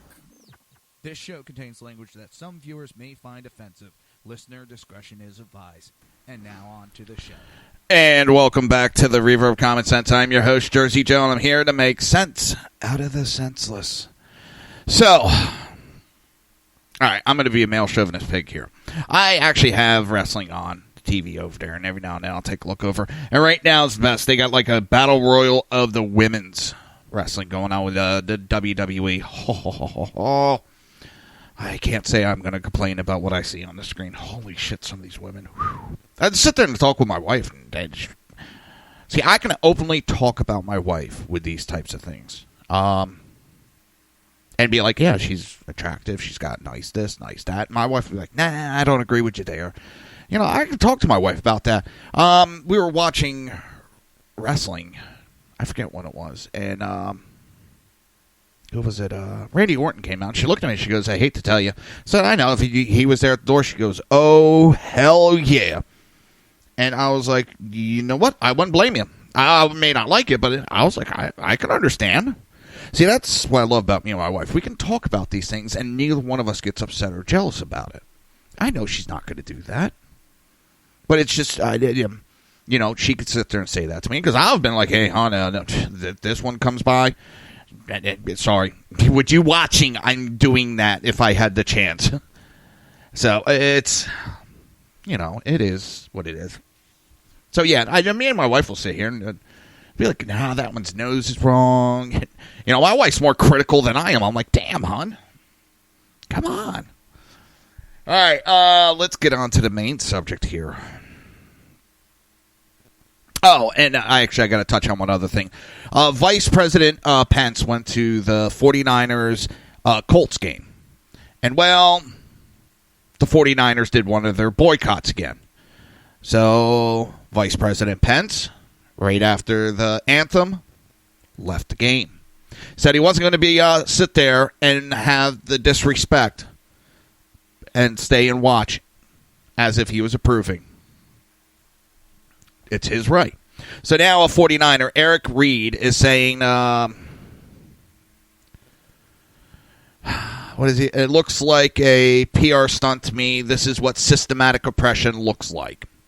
How is he oppressing them?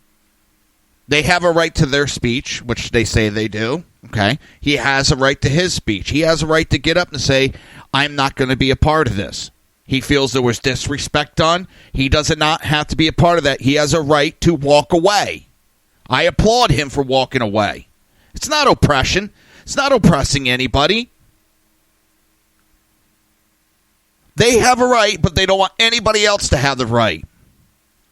Shows more that it is not the democracy that they're after. They're trying to push their views, and everybody's supposed to shut up and like it. Well, guess what? That's not how it goes. And let me tell you, the majority of the people aren't buying your bullshit you're spending. Oh. One bit of news, it's being reported that Steve Bannon to back primary challengers against every incumbent GOP senator except Ted Cruz. Supposedly out of the... Sorry, where is it?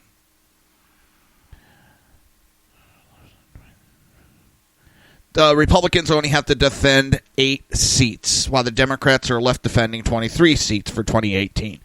Out of those 8, Bannon will be backing the candidate during the primary. Will not be backing any of the incumbents except for Ted Cruz. Still a little hesitant on Ted Cruz, but I'm willing to back him this election. Not trying to start. It's just something. He's been there, but all right. I'll back Cruz. All the rest of them, yeah, I'm backing. I want to see primaried. I don't know. Is McConnell up for re-election on 2018? If he is, I want to see his ass primaried. Primary his ass. And you know it's bad when you have the Collins that Dave is talking about in the chat room. When Democrats are begging her to stay, that tells you where her loyalties lie. She is not a conservative. She is a fake conservative. She is there for the Democrats to help them. Yeah, Susan Collins, the one from Maine. I hope a bunch of them get primaried. Like there's the big Twitter war right now going between Trump and Corker. And what's being said is Corker went to Trump and asked him to back him. Trump said he wasn't going to back him. That's when he decided to retire because he knows. And this one I will believe because I've been seeing it. You could see it with the race in was it Kentucky? Where Strange lost. He got primaried. You know? People are tired of it. They're tired of these assholes. We elected Trump, and we expected the Republican Party to get behind, but these elitists, these establishment, or whatever you want to call them, are more worried about protecting their little circle than doing the right thing for the American people. So, yeah, a lot of these guys, I think, are going to get primaried. And I'd rather see that. Get these people out of there. Get some new blood in there. These people that have been around for many years, they need to get the hell out. Folks have had enough. And you know what?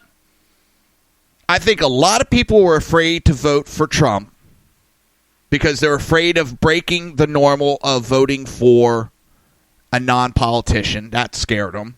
All the bullshit that was said, all the lies that were pushed, that had them a little bit scared. But I think if they can get over that, I think even on the left, you're going to see some of them get tired of this bullshit that's going on and start voting these assholes out. There's a vet that was out in the Las Vegas shooting. He ended up, quote unquote, stealing a truck. And yeah, the ones that are blocking Trump for getting stuff done, they're the ones that need to go. But there's a couple of them that they're still voting along, but they still don't. They would rather block Trump. They know certain other people are stepping up to do it, so they don't have to do it. So even if we get a couple out of there, then those other ones will step up. We need to get fresh blood that is going to back Trump. There's a veteran that, quote-unquote, stole a truck during the shooting. When the shooting happened, he went looking for keys of the vehicles that were around, of pickup trucks, so that he could go around collecting people that were wounded and get them to the hospital. And he was trucking in back and forth. He just didn't do it once. So when it got done, there was a tweet back and forth between the owner of the vehicle that was there for the event. I think the guy worked there.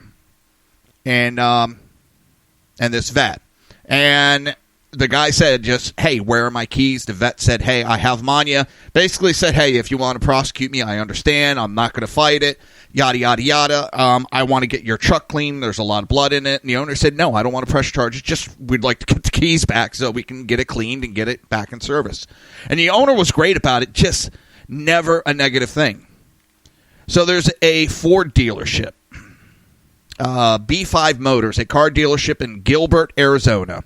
They have announced that they are giving the Marine veteran Taylor Wilson a brand new Ford F-150 to thank him for his bravery.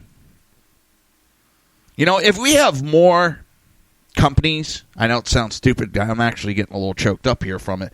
If we get more companies stepping up, more people stepping up and doing this, and I don't like these disasters, but what you see in these disasters, like 9/11, I saw the best in people. The worst incidents, you see the best in Americans. It brings out the best in us.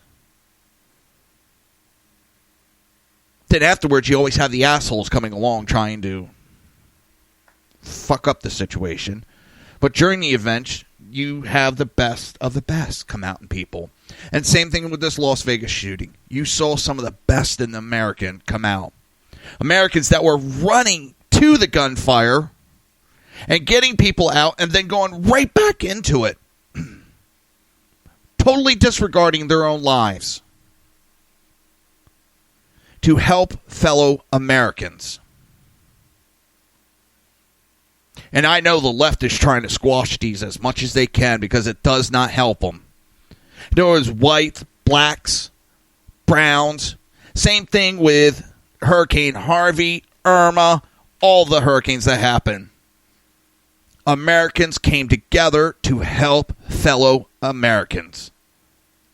Didn't matter what fucking color you were, your nationality, your religion, everybody chipped in and helped. And the left hates that. The left hates that with a passion. They don't want that.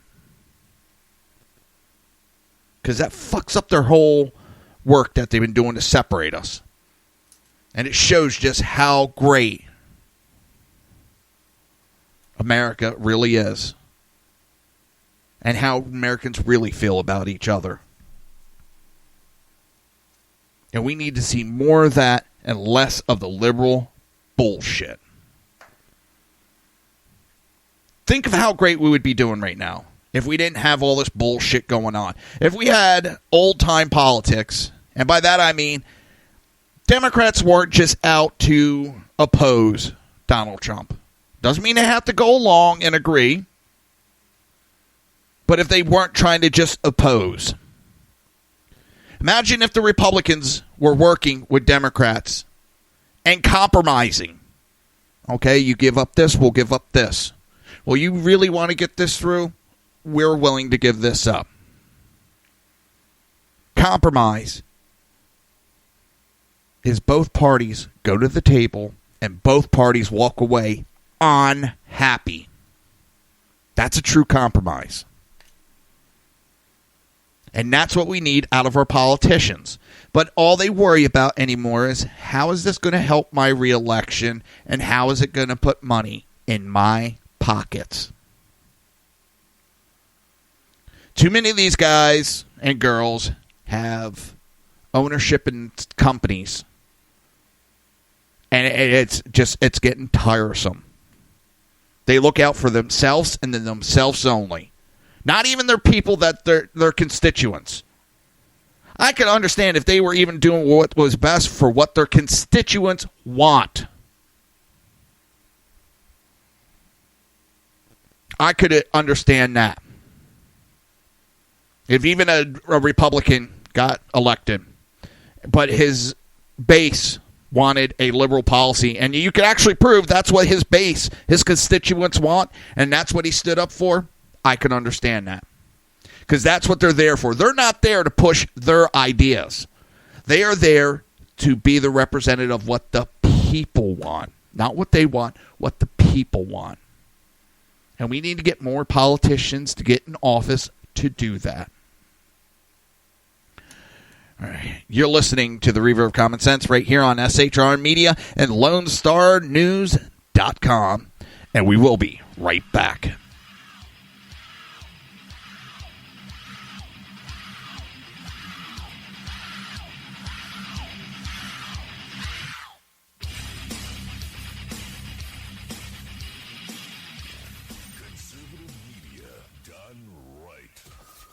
Listening to the SHR Media Network.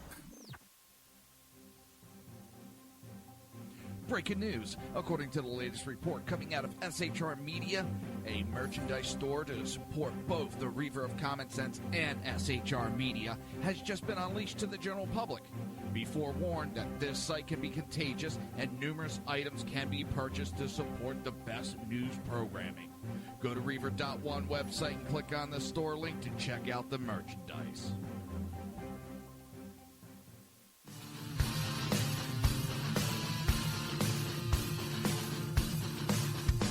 You have been listening to Reaver of Common Sense, hosted by my dad, Jersey Joe.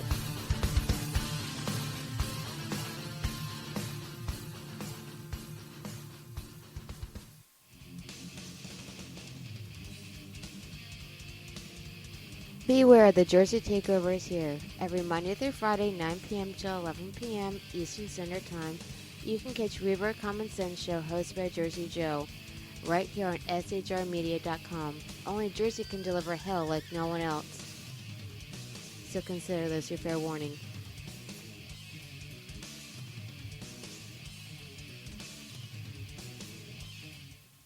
Hello, I'm Tim Hart. I'm the guy BZ hires, due to his shameless contract with the SHR Media Network, to voice his promos. He'd like me to tell you that the Bloviating Zeppelin's Berserk Bobcat Saloon radio show can be found on SHR Media Network, Spreaker, and YouTube every Tuesday and Thursday night at 11 p.m. Eastern and 8 p.m. Pacific, featuring right thinking from a left brain and doing the job the American media maggots won't. You'll find that the speech is free, but the drinks are not.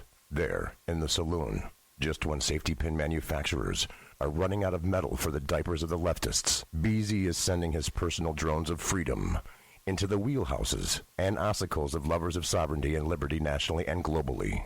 Broadcasting behind enemy lines in occupied California, BZ swears that no rights were harmed in the making of this promo. In a world controlled by corrupt politicians, You got a business. That you didn't build that. a team of ordinary men emerge from the ashes to give voice to the voiceless and hope to the hopeless. Sackhead Sean, Dude, I'm not saying cap for the stupid program. Sackhead Clint, All good friends of ours usually show up drunk. also starring Sacco as the producer. I'm a little bit drunk, 'cause I'm drinking. They are the Sackheads Radio Show. Every Wednesday at 8 p.m. Pacific on shrmedia.com. Hey, it's Sean from the Sackheads Radio Show, also one of the owners here at the SHR Media Network. Are you opinionated? Have you ever wanted to do your own show? Have you ever heard somebody like the Sackheads and go, yeah, I could probably do that better? Well, now's your chance. Send me a 5-minute clip at sackheadsradio@gmail.com, and maybe you can be part of the SHR broadcasting team. sackheadsradio@gmail.com.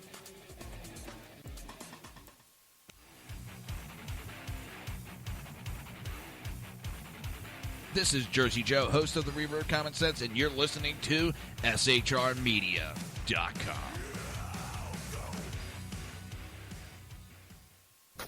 Times are dark. The people misled by corrupt politicians, lied to by establishment media, and deceived by the false messages of Islam. A nation in confusion needs a guide. It needs a man with a cane. I'm Dave Milner. Join me on Spreaker, SHR Media, High Plains Talk Radio, Live Rebooting Liberty, and YouTube for a unique brand of commentary on the unpleasant blind guide. Because truth is not always pleasant.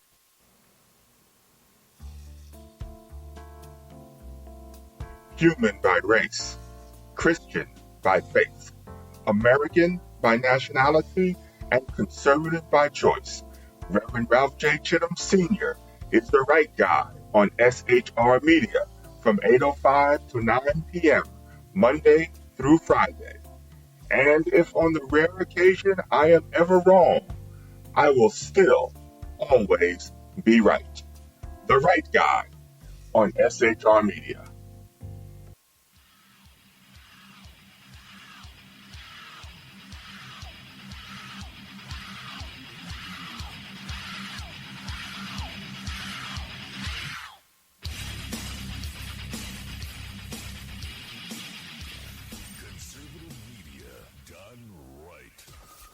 Listening to the SHR Media Network. This show contains language that some viewers may find offensive. Listener discretion is advised. And now on to the show. Good evening, and welcome back to the Reaver of Common Sense. I'm your host, Jersey Joe. And I'm here to make sense out of the senseless. Last segment.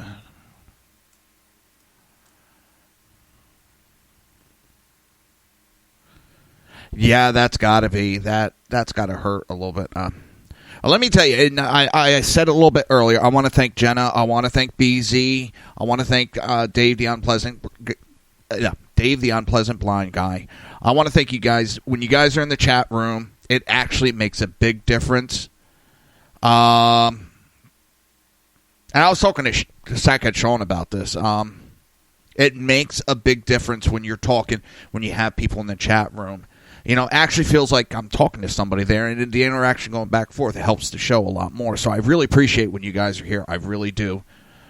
So you guys are greatly appreciated.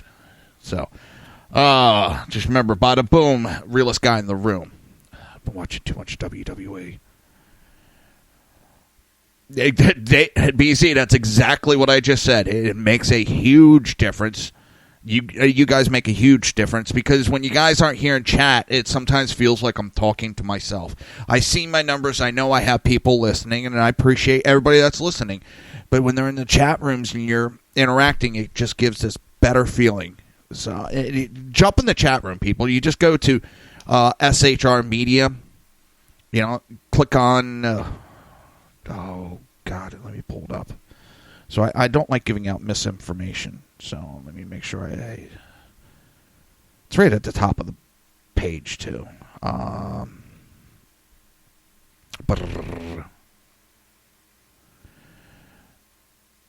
No, Jenna, you're never a pain. You really aren't. I enjoy having you there. I enjoy your comments. I may not always be able to respond to every single one, but it is appreciated, the comments. And if you go to shrmedia.com, you click on the listen live/chat. Jump in the chat room, join the conversation. I've told you before, and I'll tell you again. Tell me you love me, hate me, want me fired, want me to get a raise, or just want to tell me to fuck off. Go there and tell me it. Don't bother me. All right. Actually, I was going to do a lot of Second Amendment conversations tonight with articles that have been in the paper. I don't have enough time to go through them, so what I'm going to do is I'm going to postpone them tomorrow. I'm pretty sure Jenna is listening, I believe, on her cell phone, and she's sending me private messages through Facebook. She's unable to get into the SHR chat room. So, how you doing? So I don't mind even that. The one thing that gets me sometimes, and I feel bad, I'll get messages through the Spreaker chat room. Yep, about another 10 minutes left. And I'll get them on Facebook. Let's see. YouTube, and it's like, oh my God. I got another 10 minutes, but I got a lot left. I got, I think, like 5 articles, and let me see what I can get through. Because I really do want it. I wanted to get through them today. All right, let's start with the first one. I got 10 minutes. Let's see. Here's everything that the Dianne Feinstein bump stock ban would outlaw. While Dianne Feinstein, a Democrat, presents her latest piece of gun control legislation as narrowly focused on bump stocks, the reality is that the language of the bill includes bans on other firearm accessories, too. This means those who have worried that Feinstein's bill would create a slippery slope leading to the passage of more bans need to understand that her bill is the slippery slope. It contains all the future bans in it already.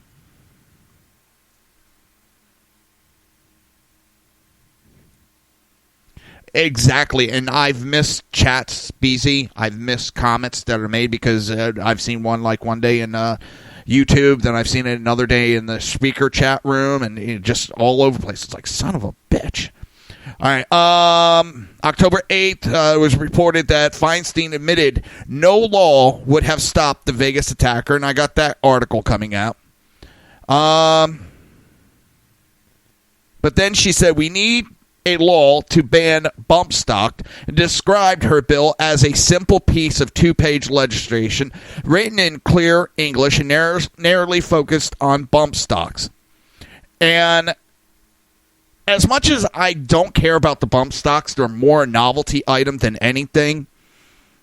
I worry about that slope because once you give them an inch, they're going to try to push it even further, and that's what I fear. She says that it's in plain English.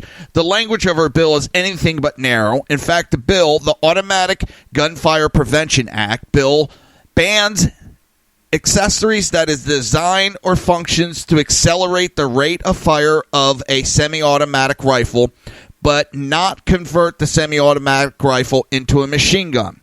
This language is very crucial because in it goes after bump stocks for being exactly what the ATF describes, an accessory, not a conversion device.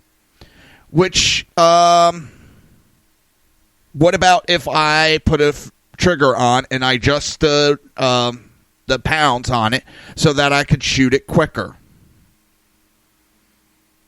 Is that going to be underneath that language? Which it would fall underneath that language.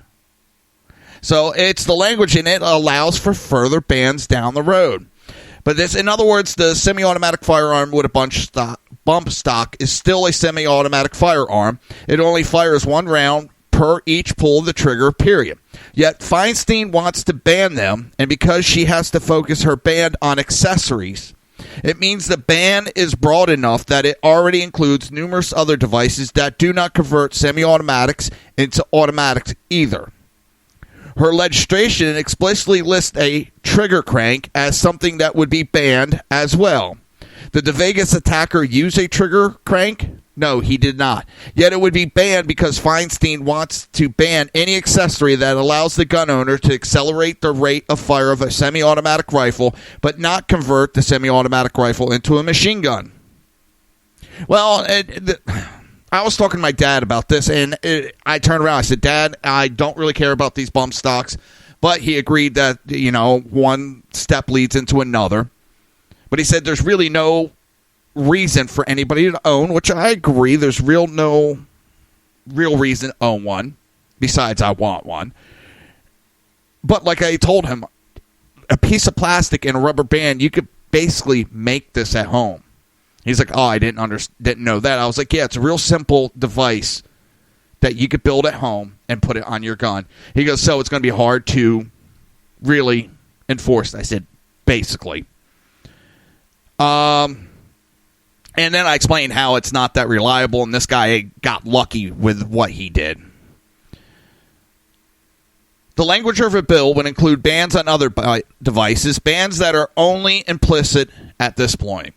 It would simply come down to a bureaucrat deciding the threshold at which semi-automatics are being fired too fast, and any accessory that allows a gun owner to meet that threshold would be banned. Feinstein bill currently has 38 co-sponsors. all of whom are Democrats, but numerous Republicans, including House Speaker Paul Ryan, Bill Flores, Representative Mark Meadows, Senator John Cornyn, Lindsey Graham, Mark Rubio, have voiced openness to gun control via bump stock legislative and or hearings on such legislatives.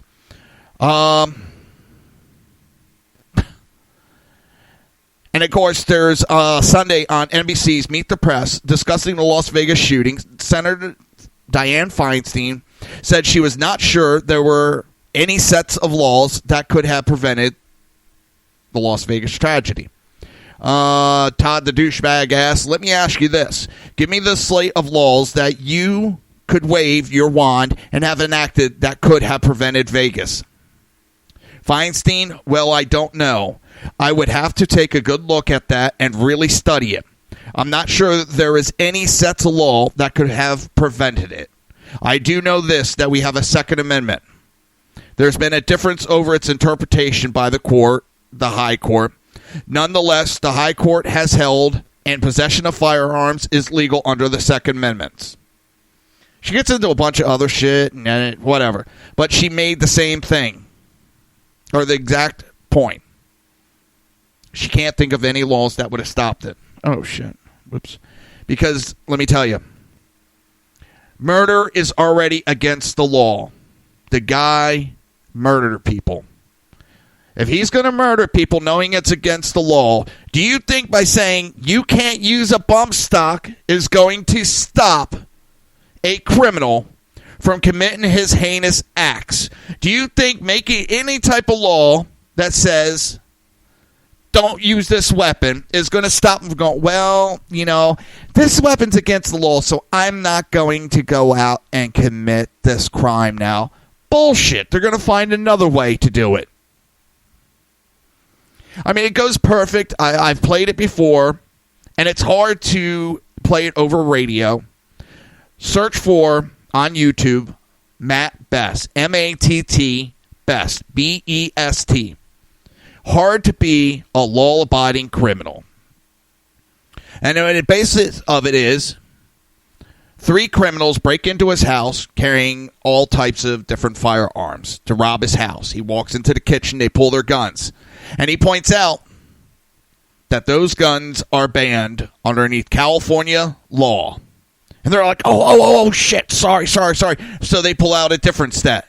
And he's like, nope, still illegal. And the one turned around and says, you know, it's hard to be a law-abiding criminal. And then they pull out cap and ball. You know, the old style, you got to pack down. But then the girlfriend comes out and points to a sign that says it's a gun-free zone. And they walk out, oh, it's so hard, you know, being a law-abiding criminal. Man, I really wanted that TV. And they walk away not committing the crime. That's exactly what these idiots try to push on people saying will happen. And that is never, ever going to happen. Criminals are not going to go, well, it's illegal for me to do it. Yeah. So let me see. I'm really pushing for time, but I don't have anybody next, so if I go a couple minutes over today, no big deal. On Sunday, CNN's State of the Union, Senator Chris Murphy admitted after a bump stock ban was passed, universal background checks would be the next step for gun control. Tapper said, you said earlier that you would be willing to allow a clean bill in Congress that bans or regulates bump stocks without requiring more broader gun control to be attached to the bill. Is universal background checks the next step, though? You said you'd be willing to separate it. Is universal background checks closing the so-called gun show loophole, requiring background checks for private sales? Is that the next step for people in your philosophical camp and Senate? You know how he just kept going, well, background check, universal background check, background check. Murphy responded, it should be the next step, in large part because it is the most popular accepted change. I have yet to see a poll that says it is the majority of the people want that. Because every time I hear about it, the people that keep pushing for it keep getting elected out. They keep running out there. Well, you know, the people want this. The people want this. And they're saying this lie right here. This is an absolute lie. In states that have universal background check, gun crimes are reduced by as much as 40%. And you know, there is this fiction that gun lobby tries to perpetuate, that there are no laws that could stop evildoers from perpetuating the kinds of crimes we saw in Las Vegas and that we see in Chicago. That's simply not true. What we know is that states that have tougher gun laws, that keep criminals from getting guns, that keep those dangerous weapons like AR-15 out of the hands of criminals, have dramatically lower rates of gun violence. That is the biggest bunch of bullshit I have heard a politician spout. Especially even coming from Chris lying piece of shit Murphy. We have plenty of data to tell you that, in fact, if you have tougher gun laws, you will have low gun crime. This is a bunch of bullshit because it's been proven that as gun ownership has gone up, gun crime and other crimes have dropped. And let me tell you, I know for a fact, Jackass Murphy, you piece of shit, criminals do not pay attention to your laws. You can have all the fucking laws you want, and my father still got shot. It was illegal to carry in the state of New Jersey. Concealed carry. That criminal concealed carried in New Jersey, walked in and shot my father and murdered his boss. It is against the law to commit attempted murder in the state of New Jersey, and he tried to kill my father. It is against the law to murder somebody in the state of New Jersey, and he still went in and murdered my dad's boss. It is against the law to leave a crime scene in the state of New Jersey.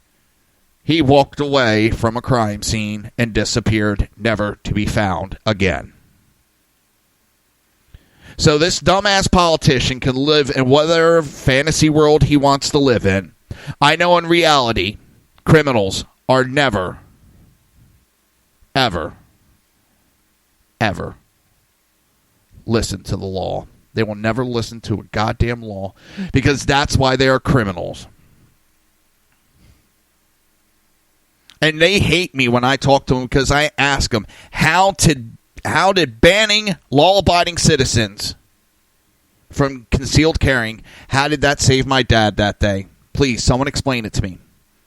Now, it doesn't guarantee if my dad was carrying that day that he would have came out unscathed. It doesn't guarantee, but my dad went from having no chances and being there, being held and tortured, and being held against his will, and watch a gunman hold the gun to my dad's boss' head. He had to sit there and watch this. And then he had to sit there and wait for his turn. Now, if he had a concealed carry, he could have taken a gun out and at least fought. No, what happened is the guy turned around finally after having my dad stand there, fired 2 shots, and walked out of the building. And put my dad on the ground. He laid there for a couple of minutes bleeding severely. His boss, well, his brains are still in the concrete. And my dad finally got to the point he knew he was either going to go to sleep and never wake up and have my mother haunting him for the rest of his life, and she was alive. He stood up, grabbed the broom. He grabbed the broom to help him walk and also as a weapon because he didn't know if the guy was still outside. He had to walk around that building and walk a good 50 to 100 feet to the office that was in the front of the building.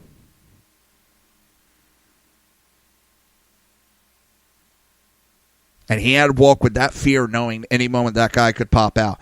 But I see how gun bans help my father. I could see that outright. Fucking idiots. And when I talk about this, I get told I'm too emotional about it. I'm too emotional and I need to shut up and step out of the conversation. And I'm serious. That's what I get told about the gun control advocates. I'm too emotional about it. Yeah, I'm emotional about it. Because I saw what it did to my family. I didn't see any one of these anti-gun groups there to help us out. I didn't see anyone there for the 15 years my dad went through surgery after surgery after surgery. What I did see is a newspaper, and thank God they fucked up, put our names, our address, they put our actual physical address in the newspaper saying my dad had identified who the shooter was. But thank God they fucked up and put the wrong address in. Oh, no, Jen, it really isn't. I'm passionate about this, but it does not affect me like it used to. I became a raging alcoholic for years over that incident, and that's a whole different story on it. It took me a lot of years to get over that. But the one thing I know is, and I turned to my dad not too long ago. I said, hey, Dad, because he's not a big gun nut guy. He was in the military and all that. I said, even if you had carried that day, I said, you wouldn't have been able to take that gun out and shoot him. And I never seen my dad whip around and give me a look. And he looked at me and said, don't you 1 minute think I wouldn't have. I was like, damn, Dad, I'm sorry. Why I said that to my dad is my dad still to this day does not hate that man. He has forgiven that man. Because my dad looks at it, he doesn't want to be carrying that around in his heart. He feels that's a waste of time. So he's forgiven the guy and said, it's done. Now me? I would love to see that man just one time in my life. The things I would do to him. So, with that, I've talked about this before, and I've talked about it plenty of times, and I'm not afraid to talk about it. I believe in carrying a gun to protect yourself. I do not want to give someone that chance to do what happened to me growing up, to have that happen to my daughter. In fact, when I was riding EMS, I never wore a vest. I went running into the shooting scenes. My daughter was born. All of a sudden, I started thinking, holy shit, I can't be taking the chances that I've been. I went and got a goddamn bulletproof vest, and I started wearing it because I didn't want my daughter growing up because some gangbanger shot me. I didn't want her growing up without me. So I protect my family. I just finished building a nice AR-15. And I guess it's broken because it still hasn't shot anybody. It hasn't gone on a mass shooting like everybody says it's gonna.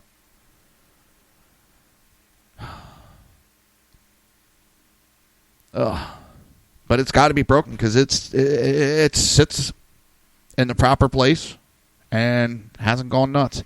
All right, everybody, with that, I want to wish everybody a great evening. I'll be back tomorrow, 9 p.m.